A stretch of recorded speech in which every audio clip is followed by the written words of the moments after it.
And now it's Deborah Kobylt Live. Hi, everybody, and thanks for joining us today. I'm Deborah Kobylt Live. Joining me is Jenn Greenhut Tollin and her husband, Larry Tollin. Hi, everybody. And they wrote this terrific book, Everyone Needs a Larry, Love with a Twist of Cancer, a memoir. This is a terrific book. Thanks for both of you for joining me. Thank you for having Because, yeah, I know Jenn. She's been on our show before. She's a friend to the show. And you came on then to talk about your experience with triple negative breast cancer. Mm-hmm. And, you know, we often wonder, what about the ones at home who are helping to take care of us who are sick? That would be Larry. So what a great book that you wrote together. So tell me a little bit about what went into it. Where were you when you found out you had cancer? Let's start sort of at the top. So personally, the book, it was Larry's idea to write this type of book because I was already wanting to share my story. As you know, I was on your show. Zero Negative was started after my stage 4 triple negative breast cancer diagnosis. And I was all ready to write my own book. And Larry's like, I went in on this. Like, the caregiver has so many feelings, so many things that nobody really gets to acknowledge. And we could really help the other person in the relationship. So we get like, we're like Harry Met Sally. So it's like Harry met Sally and Sally gets cancer. So he said, she said, we fight throughout the book. We have lessons, we have mistakes, we share everything. How a normal couple like us who met on Match.com could actually fall in love, stay married, and survive stage 4 in a year and a half. So, and I know that Jenn's mission was essentially to save the world. She truly has this passion. It's changed her life. And I've heard her say, people don't always understand her. The cancer was the greatest thing that ever happened to her because she embraced it and learned a level of positivity that she never had in her life before. I was looking to add the other element, which is everyone that goes through a deadly disease like cancer or even a major transition has someone or someones that are there to take care of them, known as the caregiver. It's not something you go to school to learn per se, unless it's in a medical clinic. And most of us have some experience we can draw from either careers or parenting or whatever that we don't even know of. But until your instincts take over, it's a scary thing. Yeah.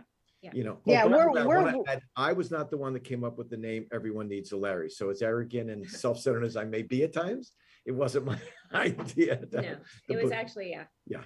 But I love how your face is front and center on this. Yeah, thing. well, I think that also wasn't my idea. I didn't even like the picture. Yeah, I love that. All right, Larry, where were you both when you found out? Because when I was reading the book, I had one of these moments because I couldn't imagine. So repeat that for me. Where were you? Okay, so we were actually not on holiday. We were celebrating something in Las Vegas for a weekend. I want to cut back. So this is a year and a half of marriage. The beginning of our marriage was like full of hope and like we want to have children. I was going through all this IVF and round after round after round, when it wasn't working, I was getting more depressed. Then 4 months later, I have this horrible diagnosis. I find a lump under my arm, go through all the doctors. Within a week, I was diagnosed with stage 4 and thought, you know, my life is over basically. But I remember feeling that everything I was worried about in the past had nothing to do with my health and my life. And I felt so bad about worrying about what I worried about because I didn't realize how much I had. You know, I was only looking at what I didn't have. So in that moment of being diagnosed in Las Vegas, walking through the casino, I just felt like. So I got to jump in here. So you know how lots of times things happen to you in your life that are not funny at the moment, but you say, one day this is going to be funny. So after my wife gets a phone call telling her about her cancer diagnosis, me, who was the guy you'd send into the room to talk, because that's all I do is talk. I couldn't come up with anything. The only thing I could think of was, okay, so where do you want to go for dinner? Which not met with giant standing ovations or applause from Jenn, of course. And it was uncomfortable. I really was a mixture of nervous, but the main thing was, for anyone, it's the fear of the unknown. And when you're dealing with something you've never dealt with or don't know anything about, you feel like a lost puppy, you know, and that's what I felt like. And so I said things that were pretty stupid. Well, something like that is a pause, right? You probably had no idea what to do, where to go, what to say, even though you said that. And it was just a moment, right? So Jenn, how did you spring into action? What did you do? Were you terrified? Were you looking at your life and thinking, oh my gosh, how much time? Like, what do you do in a moment like that? Yeah. The moment became like, we did go out to dinner, like Larry was hungry and we probably got drunk that night. But the moment was about a 2-week period of figuring out, like, what is the treatment plan? Where are the doctors that we're going to take? And every appointment was so heightened by feeling this one doctor might save my life or might not save my life.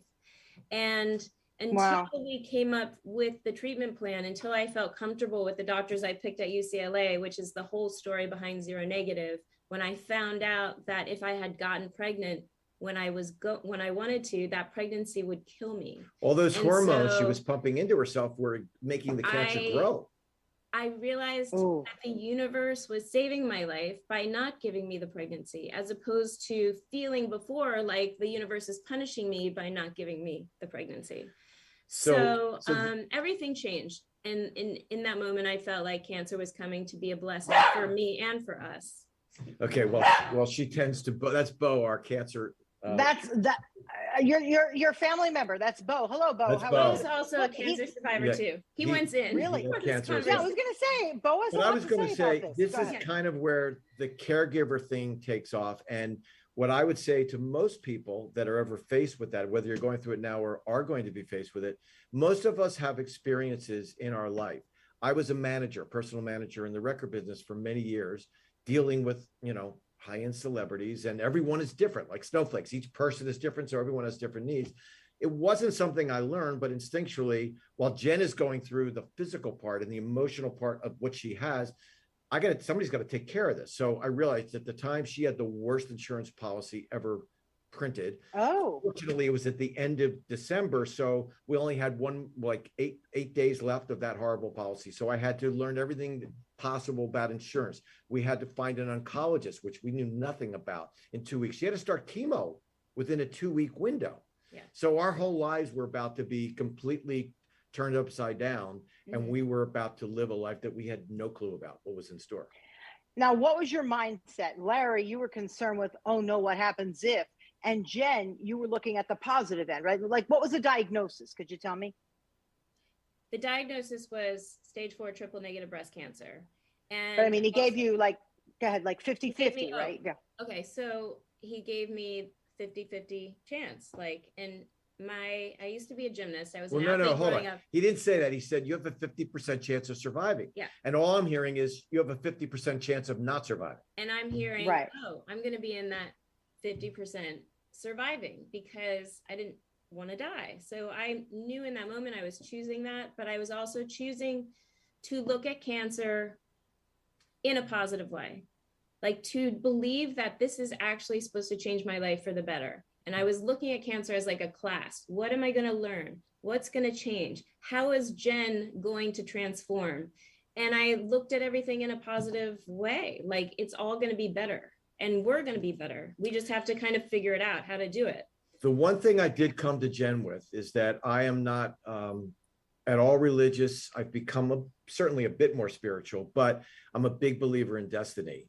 And the quick story was, and cut to 1978, and I'm my first job at a record company with Motown Records, and I have an appointment with the biggest program director in San Diego, and I'm flying. This is the days when there was no TSA or anything. I actually flew to San Diego. There was no cell phones though, and I'm late from a meeting I had at the company, and I'm on the 405 freeway headed to the airport. So much traffic, I had to pull off the freeway to a payphone to call this big shot program director to say, I'm so sorry, I'm never going to make this flight. Can I get on a later flight? No, I'm booked. Call me tomorrow. And I was so bummed and embarrassed and humiliated. Instead of going back to the office, I went home and sulked the whole day. The next morning, I walk into the company. I see three women over by the water cooler. They see me, their eyebrows go up like this. They run over, give me a big hug. And I said, what the heck's going on? The flight that I was on, it was a PSA Airlines flight, went down with 138 people, no survivors. So had I been on that flight, I wouldn't be on this podcast. So with that, from that moment on, I've always believed things happen for a reason. And I told Jenn, although this will sound selfish, my destiny is not to have a new bride getting cancer. So for selfish reasons, I'm telling you, I don't know how to explain it. This is going to be a speed bump. It's going to be a lesson. You're going to be fine. His story worked for him. My story worked for me. Right. Yeah, no, and yeah. you know, people, when you get the book, you'll notice that your story is in bold, Larry, because it's your personality, that bold print, right? And Jenn is a little softer, and hers is sort of regular print there, which I found kind of. Many times Jenn says to me, "Stop yelling," and I'm not yelling. I don't know how to talk softer. So. Well, I got to tell you, I get that at my house all the time too, and it's usually me. They're like, "You're really loud." I'm like, "I'm not loud. I happen to be Italian, so my whole family is loud." Right. And they're like, "But expressive, passionate is how I look at it." But back to both of you. So you get this diagnosis, you go to UCLA, and they were wonderful. I want to get into that a little bit about, helping to support UCLA as well for all they've done. But Larry, from the point of view of the caretaker, did you have to take a step back from work? Like, how did that look for you? A step back from everything. A step back. You have to sort of learn how to, no matter what level your ego is at, you have to get rid of it completely. Yeah. And it took a minute. I mean, we had some fights, we had some adjusting, we're real honest about it in the book. At the end of the day, of course, we're happy to say, which is why we're here, we became closer, we became more loving, we learned how to communicate even better. But there was a learning process, because this is a woman that essentially was dying. I mean, she lost all of her hair. She had a beautiful head, by the way. She could have been in Star Trek with no problem whatsoever. And yet you have to cater to their every whim. There's times when you look at them, which is a perk for the patient, because you can ask your caregiver for to do anything. And by the way, even when she was in full remission and I asked her to do something, she said, "I have cancer." She used the cancer card very well, by the way. Right. You need to adjust. You need to adjust your life, whether it's your social life, your work life, your life with your friends. But it's very important for the caregiver to have your own separate support group so you can vent. You can't say any of those things to the patient, whether it's your husband, your wife, your friend, or whoever you're taking care of. You can't let on to them how big of a pain in the ass they are. You have to have your own, resources to vent, because you have to cater to this other person that we love so much. What was loving, what I also got from the book is your families, right? Your moms. Like, didn't you run over somebody's foot? Whose foot did you run over? She's on her way to get chemo. Like, somebody's foot is getting run over. It's just, it brought home sort of the chaos of the moment, but also the love of the moment of a spouse really trying to do what he could for his sick wife. And then she's just trying to hold it together, be super positive, and come up with ways to just sort of center herself. Can you tell us about that moment? Yeah. We were headed to Jenn's first appointment for her first. This was probably the most stressful time, like the 2 weeks prior to figuring out your doctor's treatment. We're running late. We're coming from an MRI where we got into this one doctor at Cedars, and we're rushing, and Larry's like trying to be the gentleman and saying, "I'll drop you off by the elevator, and then I'll go park your car and park the car and then meet you up there." And so hold on. It's Jenn and her sister and mother. Yeah. So this, before COVID, when actually you could have a team at your doctor appointments, plus Bo is probably there too. So Larry, drives into the parking lot really fast, puts the brake on. I run out. My sister runs out. My mom halfway gets out, and Larry bolts over her foot. And then we scream. The valets are there, and they scream. And Larry stops and then backs over. Puts it in reverse. Her foot again. Second time. So here we are, our first oncology appointment. I'm running around Beverly Hills looking for a bag of ice, offering $20 for, a 50-cent bag of ice. Meanwhile, they had it. We were going to a hospital. They had it there, but I'm running around town looking for it. By the time I come back, my mother-in-law is in a wheelchair from the ballet. Yes. And so I'm wheeling her mother into her first doctor's appointment, and we're more focused on her mother than this one with cancer. It was crazy. It was the worst day probably of my life, because I was being diagnosed with stage 4, and my mom was in a wheelchair, possibly, being diagnosed with a broken ankle. So, it wasn't. That's like, no, sorry to interrupt you. Now I feel like Larry, I'm interrupting you. But No, it's like a Lucy Ricky episode, Yes. right? Yeah. It's like, or like my life. That's the kind of stuff that happens in But my I life. think most people have those things that happen. And that's why it was important for me when I came to Jenn, when Jenn had already started, journaling everything. And she had so much info because she kept journals and letters and everything anyway. And when I talked about the caregiver, I also wanted it to be something that would be an entertaining read. So we kept all these mistakes and mishaps in there. That's what I mean by things that happened at the time don't seem funny, but they're funny now because we lived through them. Yeah. And so we left a my mom's lot foot of is the okay. humor. It's really a love story, our love story about how, but right after marriage, between the IVF and the cancer and our house having a major flood, we had to move out for 6 months. Babe, you're losing. I'm losing the drift. You're going off the story. But no, my point is, this was something that became something. I felt it was more of a story, and then Jenn's cancer is the main focal point throughout this. But there was so much, along with the sadness and the scary part, there was so much love and humor. We learned how to survive, and we found our own ways of like tricks and surviving and ways to communicate that we think are helpful for other people. Like you can go ahead, Deborah. You have to interrupt. No. Believe me, I'm good at that. I mean, you also mentioned your hair. You lost your hair, and I believe that you made it blonde at the time, right? Yes. And then there was a story about Larry's mom, right? Could you tell me about that when she saw Jenn with the blonde hair? My mom sadly just passed away last week. But it's bittersweet. It's bittersweet because she was the most, I know I'm biased, but the most incredible, trailblazing woman. I won't bore you with the long story, but she had full-blown Alzheimer's. The last 3-4 years of her life, she lived in a diaper, in a onesie, in a wheelchair. It was horrible. It's just an awful existence. So what happens with Alzheimer's, you forget how to swallow, and that's how people die from Alzheimer's. Yeah. So we didn't tell her about. We didn't tell her, but we went down to visit when she was still quasi there, and Jenn was growing, her hair was just starting to grow back, and it was blonde. So for whatever reason, my mom didn't recognize her, and she turns to me to the side and says, "Your girlfriend's beautiful, but does your wife know about her?" It's Jenn. So. But again, those little moments that can allow you to laugh over just the terrible stress. The stress alone would kill you. But Jenn, I'm so impressed with how you decided also to turn inward and to find your peace. Can you tell people how you got through it, how you remained calm? Because I would probably have a lot of Larry in me. I'd be running around going, "Oh my God, what do I do? What if I die?" But you managed to center yourself. Could you share with our audience how you did that? To me, it was a matter of life or death. If I potentially was going to die in a couple years because treatment wasn't going to work, I didn't want those last couple years to be depressing, to be anxious. I wanted to make those last couple years as great as they would ever be. And the only way to do that was to look at everything in a positive way.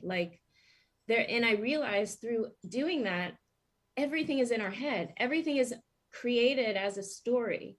So my story around cancer, it was coming to teach me something, and it was really teaching me about self-love. I had to forgive myself from a lot of stuff in the past, and I really had to embrace myself, because I'm the only one that can really give me the full love that I need, and then I can accept it from other people. So that was the first lesson. It was huge. I realized losing my hair, I could complain about it, or I could say, wow, I get to lose my hair. I get to wear all these wigs, and I get to have fresh new hair after. Like, a lot of people don't get that. So I leaned into that. I leaned into, yes, I have to have a double mastectomy. However, I get perky boobs designed by me, and they'll be perky for the rest of my life. That made me feel better. So I had to rest on that story. I have cancer. Would I want Larry to have cancer? No, I was so happy that I was the one with cancer, that I was the patient, because Larry would be a miserable patient, but also I get to tell Larry what to do. I get all these presents. I get to be, you know, the one asking for massages all the time. There's a story around everything. The book was originally called Better Me Than You, or Better You Than Me, because there's no question I'm the better caregiver and Jen is the better patient. Had I been the patient, oh my God. But here's the thing. I don't know, Larry. Wait, you might have surprised yourself, Larry. I both might have surprised ourselves, but it all happened the way it was supposed to. Yeah. Because let me tell you, Deborah, having stage 4, I was cancer-free in 4 months. So I didn't know what I was doing, but I realized I was doing something that worked for my benefit. I never saw anyone that took that kind of a positive mindset to something so negative, and without having proof, like a magician or something like that. I can tell you that, yes, the doctors were great, but her mindset was such that it changed her as a person. And I believe it absolutely was fundamental in her eradicating this awful disease. Well, for sure. And it just made me think every challenge we face, mine was cancer, but we all have the power to make it work for us, to make it the best thing or to make it the worst thing. And we are in the driver's seat. And that was like huge for me. Huge. Yeah. Let's talk about, you said you were cancer-free. Did you say 5 months? 4 months. 4 months. 4 months. Stage 4. Yeah. How did that happen? Like, what were the doctors saying? What was your story that you ended up cancer-free in 4 months? And I know now it's been 5 years. So can we say you're in the clear, or you always have to get that checked? We're in the clear. They watch you. So it's great to be. It's great to be. Tell them about triple negative. Oh, okay, yeah. One of the great things about triple negative is if you survive 5 years, it's never coming back. Wow. If it comes back within 5 years, you're pretty much a goner. So, but it's also a far more aggressive form of cancer. It's far more aggressive. It's a lot of the time related to the BRCA gene. But so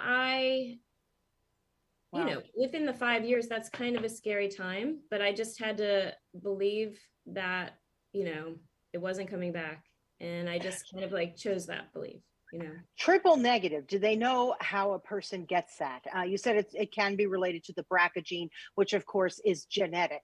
Do they have any idea what might cause it? You were saying that you were injecting yourself because you were trying to have a child. Could that have something to do with it? Hormones? I mean, what were they saying, at least in your case? Let's speak to your case. For my case, it was all about the BRCA gene, because triple negative, in a good way, is not related to estrogen or progesterone or the HER2 growth hormone.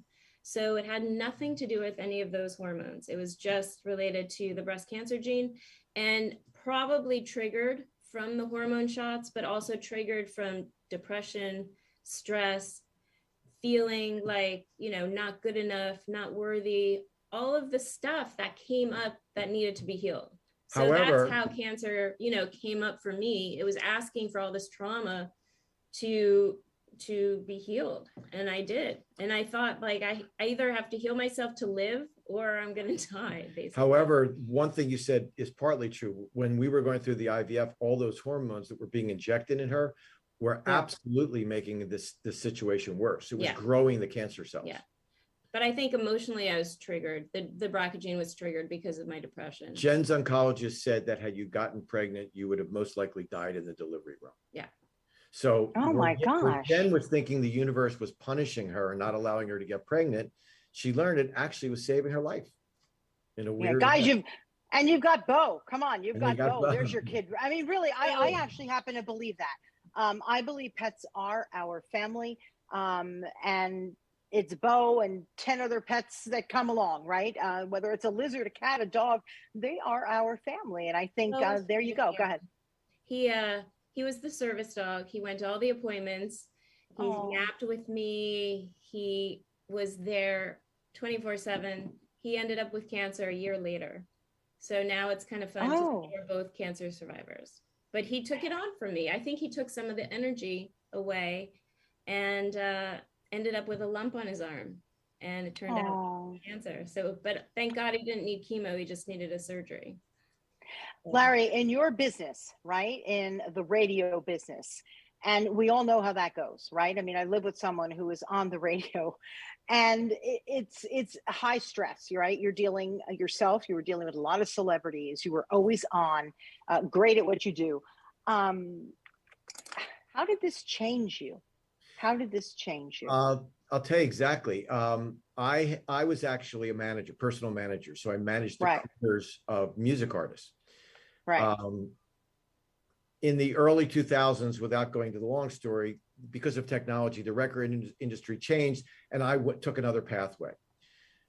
Prior to this happening, no, it was actually after this happened, about the Best You, I started an entity called the Best You Management, which was essentially managing, instead of managing music artists, I'm now managing people.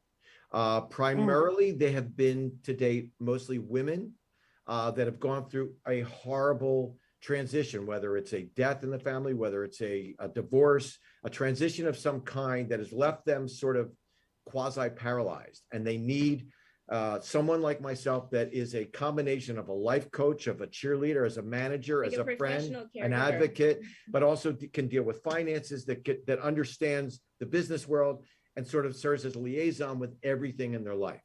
So that's, you know, with every client, I am serving different needs, because every client, just like in the music business, is different.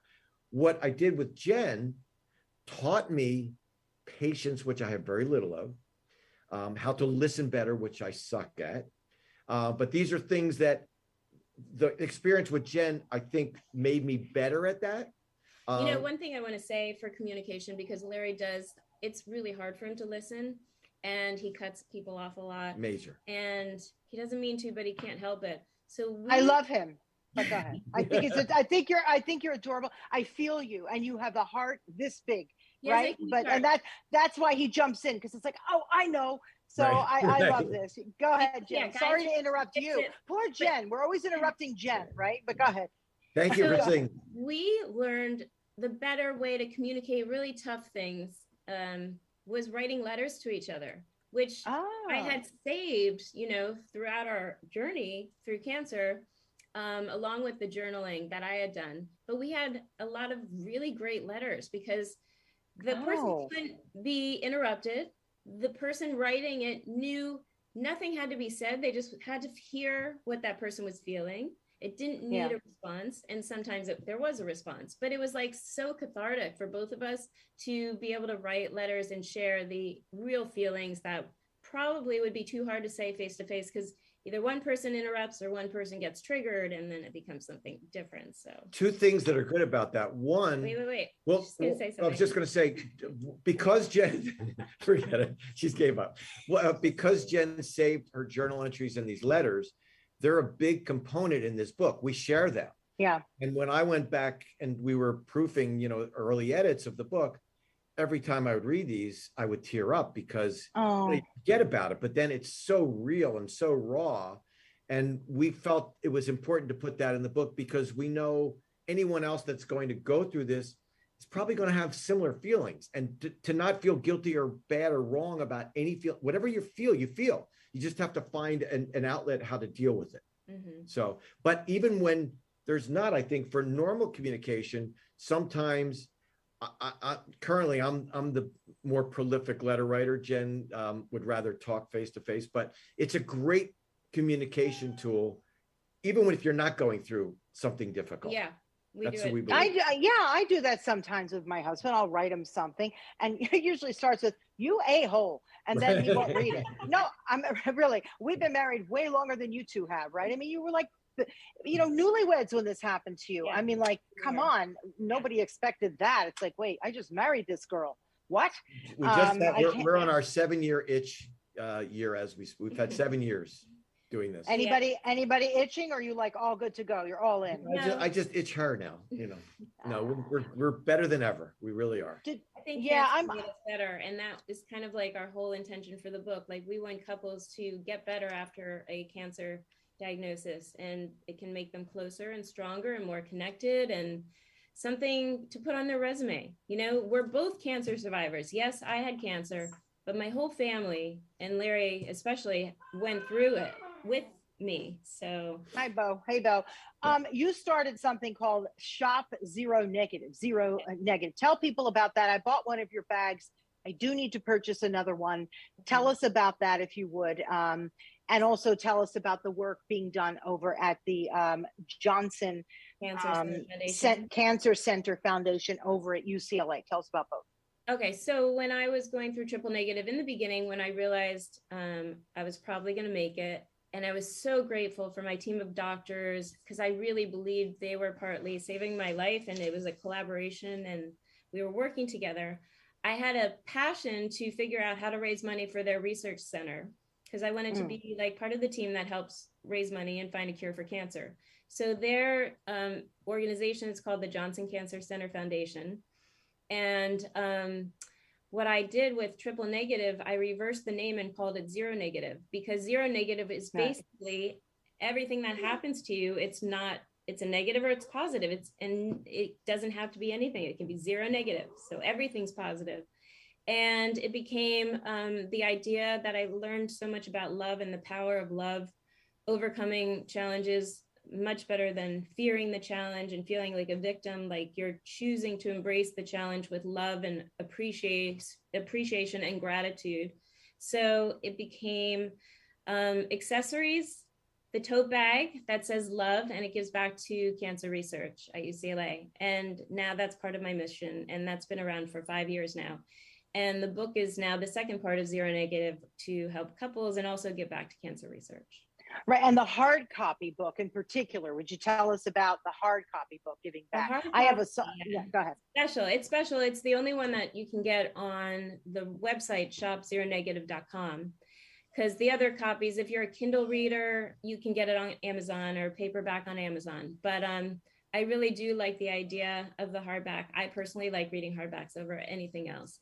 And that book gives back to research. So. Yeah. So, look at him. He just so wants to be, he has so much to say. You know, he really does want to participate in this conversation. And he's blind and deaf on top of it. But he feels he's missing out. So here. Yeah. No, so he gets that energy. So tell me, so you were telling me, Larry, what you are now doing, right? How you're helping people.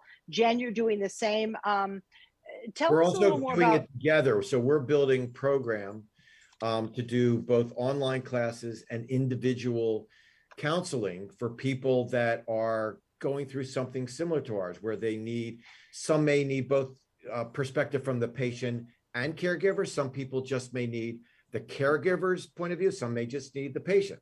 So we're building together protocols and programs for that as well, to be able to offer that to, on a personal level. Yeah.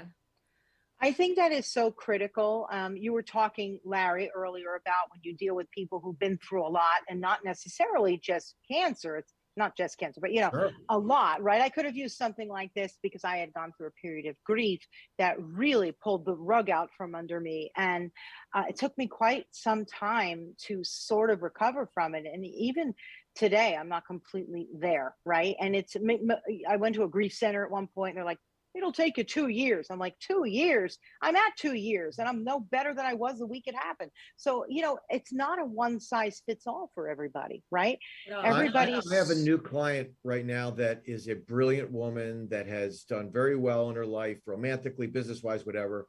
Went through, unfortunately, a bad divorce. She was going through COVID. She had a bad lawyer. It was a year period where just shit happened, as they said, and things went wrong. And she got to a place where she just needed someone. There isn't really a specific position for that, but through a mutual associate, someone called me and said, do you want to meet someone could be a client for you? And I met her and said, I've been looking for someone like you for so long. And it's basically to come in. I don't know what you call it. You can, some people call me their manager. Some people call me their business manager. Some people call me a coach, an advocate, a friend, whatever. But you need someone that you can trust implicitly to talk to like you would a therapist, to talk to like you would talk to a lawyer, to talk to your, that has your best interest. That's why I call it the best you management, because I'm just trying to make the best version of you. So, and then you've got Jen on the other side, right? The other side of you, who is certainly now a peaceful, calmer version of her Larry. Wouldn't you call it that? Oh yeah, yeah. And sometimes it really is for me. I see the whole big picture now of everything, and when you understand whatever you're going through at this moment, it's a chapter. It's not your entire life. And you know this chapter will end. You know that you won't be grieving forever. You won't feel joy forever. You won't feel sad forever. Like, it's all kind of like circulating, and not to get stuck in that one moment of like, oh, I am really sad. How about, oh, cool, I am really sad. Getting all these emotions out. Like, you know, it's just how you can see everything you're going through in a way of like, this is part of being a human being. This is part of being alive. So why shouldn't we be going through this? And people keep that stress in check, because I got you, Jenn, because I'm one who will take everything not really personally, take it to heart. I'll think about it. It's like, oh my God, my husband's often like, let it go. But it also happens to be part of who I am. But when something like this happens to you, it's like, whew, let it go, because it doesn't serve you at all, right? If there's anything that I learned from reading the book, from talking to you, it's those things you hear from people. It doesn't matter. It really doesn't matter, right? Yeah. Well, and just to be grateful for everything you do have. Like, you can have stresses and stuff, but do you want to focus on that stress, or do you want to focus on, oh, wow, it's a beautiful day right now and the sun feels so good, you know? So you can have that also to. We are both also huge proponents to the connectivity of mind, body, and soul. On top of everything else that Jenn does, she also teaches yoga, private yoga lessons. I've been a fitness buff for 40 years. So we both incorporate some fitness regimen in any of our dealings with people, because we believe so much, you know, if you become too sedentary especially when you're going through a depressed state, or a state where you're more stressful, the physical aspects are such a wonderful tool to mitigate any damages you're suffering from stress and depression. Before I let you go, I thought of the two of you upon hearing the news of Olivia Newton-John. It was so sad, and I wondered if you had known her in your work at all, Larry. And then, of course, I'm sure, Jenn, you were thinking about her, because she really put up a brave fight herself. She did not have triple negative, but I know that she had breast cancer more than once, and she fought that hard, right? She did. She fought, I think she came 4 times since early 2000s. Personally, Grease was one of my favorite movies as I was growing up as a kid. So I always loved her as an artist. I never knew her personally, but I followed her since she had cancer. And it's just, again, makes me more inspired to really find this cure that I really feel like one day we will. You know, I think people like her. I was hired to promote all of her records back in the day when I did record promotion. And unfortunately, the one project I was really personally involved with was Xanadu, which wasn't my favorite, but you know, she was beloved by most people. With all the crazies in that industry, she was someone that was really revered. She was quite the girl next door. She was, you know, a little of everything, you know. And she moved back home. You know, I don't think death is an end. I think it's just a change. That's right. Beautifully said. Thank you so much. Please, people, pick up the hard copy if you can. Everyone needs a Larry. Love with a Twist of Cancer. This is not necessarily a story about cancer. This is a story of a couple who survived a really terrifying time, and how they got through it together. A lot of laughter, a lot of fighting, a lot of everything, like all of us, right? It's not that perfect Instagram story. It's life. So that's why I really did love this. And Jenn, real quick, shout out to where you'd like people to donate and give to as well. Well, when they buy through the website, shopzeronegative.com, whatever they buy, accessory or the book, part of that goes to the Johnson Cancer Center Foundation.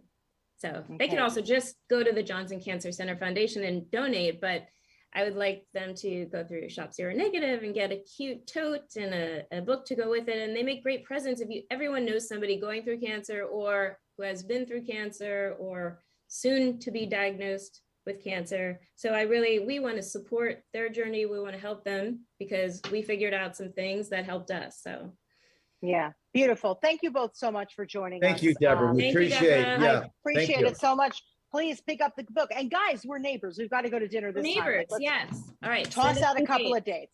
Thank All right, you. thanks so much, everybody. Wait, hang up yet. Thank you for joining us on Deborah Kobylt Live. You can find our show on YouTube, on Facebook, Instagram, and then, of course, all audio versions on iHeart, on Apple, Spotify, like you name it. You'll find us. So please look us up. And thank you all for joining us. Bye-bye.